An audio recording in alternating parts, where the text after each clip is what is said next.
Salam sahabat terkasih yang saya kasih dalam nama Tuhan Yesus Kristus. Kembali lagi di channel Misionaris Kampung bersama saya, Pikal. Pagi hari ini saya akan mengajak kita untuk merenungkan bagian firman Tuhan, melanjutkan topik yang kemarin. Kalau kemarin tentang dalam video saya yang sebelumnya dalam belajar tentang 10 firman Tuhan tentang jangan ada padamu Allah lain di hadapanku. Sekarang kita akan belajar atau merenungkan bagian firman Tuhan 10 firman juga, itu bagian perintah Allah yang kedua. Tapi sebelumnya mari kita berdoa terlebih dahulu, meminta bimbingan Roh Kudus agar kita diberkati oleh Tuhan. Mari kita berdoa. Bapa yang baik, terima kasih kami bersyukur kepadamu Tuhan. Pagi hari ini kami akan merenungkan firman Tuhan. Berkati kami Tuhan dalam nama Tuhan Yesus. Amin. Saya akan bacakan dulu nasnya. Keluaran 20 ayat ayat 4 dan ayat 5. Demikian firman Tuhan. Jangan membuat bagimu patung yang menyerupai apapun yang ada di langit di atas, atau yang ada di bumi di bawah, atau yang ada di dalam air di bawah bumi. Jangan sujud menyembah kepadanya atau beribadah kepadanya, sebab aku Tuhan Allahmu adalah Allah yang cemburu, yang membalaskan kesalahan bapa kepada anak-anaknya, kepada keturunan yang ketiga dan keempat dari orang-orang yang membenci aku.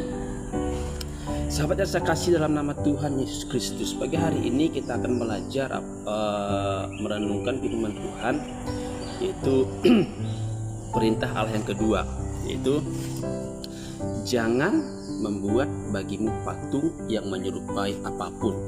Dan ayat kedua bilang jangan sujud menyembah kepadanya. Nah, ini juga adalah salah satu perintah Allah yang kedua. Yang kemarin kita belajar tentang perintah Allah yang pertama, yaitu jangan ada padamu Allah lain di hadapanku. Yang kedua ini adalah jangan membuat bagimu patung yang menyerupai apapun dan sujud menyembah kepadanya. Nah, Bapak Ibu sahabat-sahabatku yang saya kasih dalam nama Tuhan Yesus Kristus, penyembahan berhala itu bisa kita lihat secara umum. Banyak orang yang memuja atau menyembah benda-benda mati, ya kan? Memuja atau menyembah benda-benda yang mati, yang tidak bergerak, yang tidak ada nyawanya, yang tidak bisa menyelamatkan dirinya sendiri, apalagi menyelamatkan orang lain. Salah satunya adalah patung. Nah, Bapak Ibu tahu sendiri kan itu patung. Patung itu dibuat oleh tangan manusia, dibuat oleh manusia. Kan? Misalnya contohnya patung kayu. Patung kayu itu diukir, dipahat, dibentuk menyerupai seperti manusia. Yang membuatnya adalah manusia. Dan yang lebih anehnya lagi, kan, yang lebih herannya lagi, itu kayu diambil dari hutan, ya kan? Kayu dipotong, ditebang, lalu dibersihkan rantingnya, dipikul, bawa pulang ke rumah. Sampainya di rumah, lalu dibuatlah patung, diukir, buat matanya, hidung, mulut, telinga, seolah-olah itu adalah benda hidup. Kemudian ditancap di salah satu tempat, kemudian supaya tidak goyah, kan, kokoh, dicor pakai semen. Itu biar kelihatannya seperti kuat, ditendang pun dia tidak gerak. Tetapi itu siapa yang buat? Manusia. Nah, salah satu perintah Allah ini adalah jangan membuat bagimu patung yang menyerupai apapun. Baik itu menyerupai manusia, menyerupai hewan, menyerupai benda-benda yang dianggap keramat, yang dianggap sakti. Itu sama juga yang namanya penyembahan berhala. Dan lebih celakanya lagi, itu patung lalu disembah, dibuat oleh manusia lalu disembah. Setelah saya bilang dibuat oleh manusia, oleh tangannya sendiri, lalu disembah dan dipuja. Bapak Ibu, Tahu kan? Disembah dan dipuja. Patung disembah dan dipuja oleh manusia, buatannya sendiri, yang tidak bisa menyelamatkan diri sendiri. Tetapi manusia beranggapan itu patung bisa menyelamatkan diri, menyelamatkan mereka.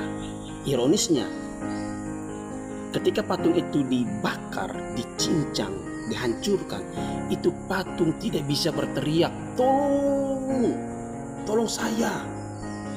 Atau ketika ada ancaman akan mengancam dia, patung akan mengancam patung itu, jangankan berteriak minta tolong, bergerak saja pun dia tidak bisa.